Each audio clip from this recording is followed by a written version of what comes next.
In this video, we'll look at procedure for reporting the disposition of a principal residence by couples. We'll show how that can be done in Profile. So let's go have a look at Profile.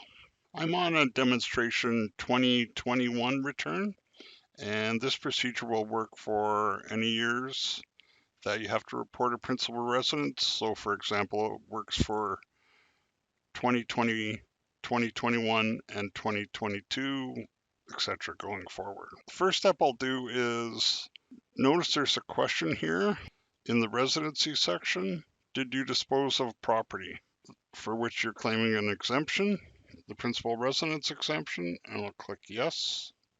So then what I'll do is I'll open Form Explorer and go to S3. Just type in S3 prints and I get this form. We need the S3 principal residence detail, and it shows up at the top left here. I'm going to make it the couple's disposing of it, so I can designate here that it's just one property that's has an exemption for all years owned.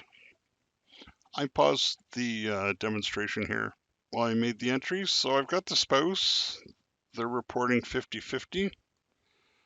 And then I just fill in the required information here.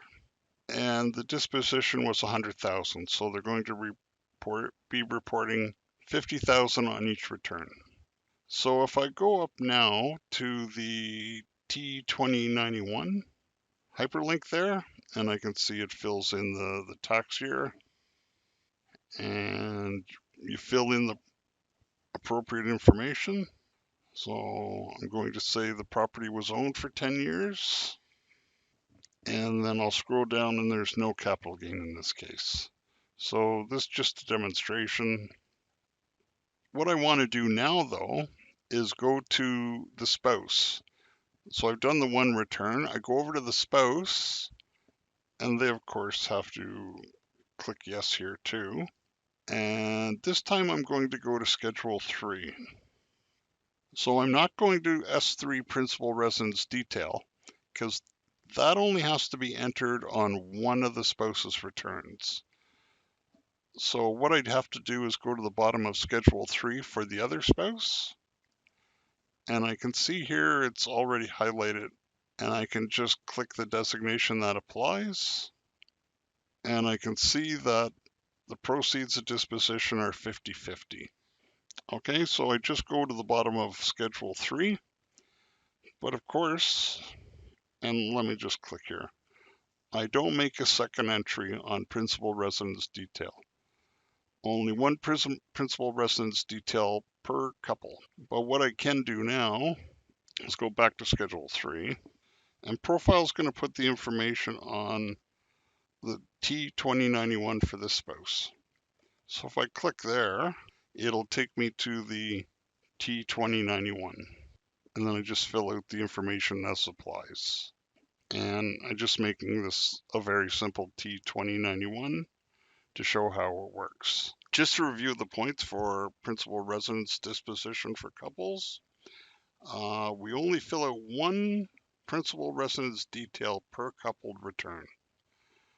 From the S3 principal residence detail that you select to make the information entries, you can click on the T2091 hyperlink and then complete the 2091. For the other spouse, we don't complete another S3 principal residence detail.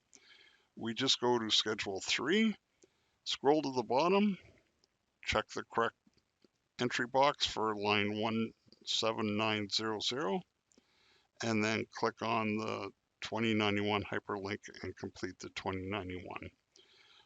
When I say T2091, it could be a T2091 or it could be a T1255, whichever applies. And then make sure that you check the box for the principal residence exemption on the info tab in the residency section. You have to do that for both spouses. I hope you found this video helpful. And for more information, you can go to the Profile Support website. It's profile.intuit.ca. and you can look for more support options there. Thank you for viewing this video.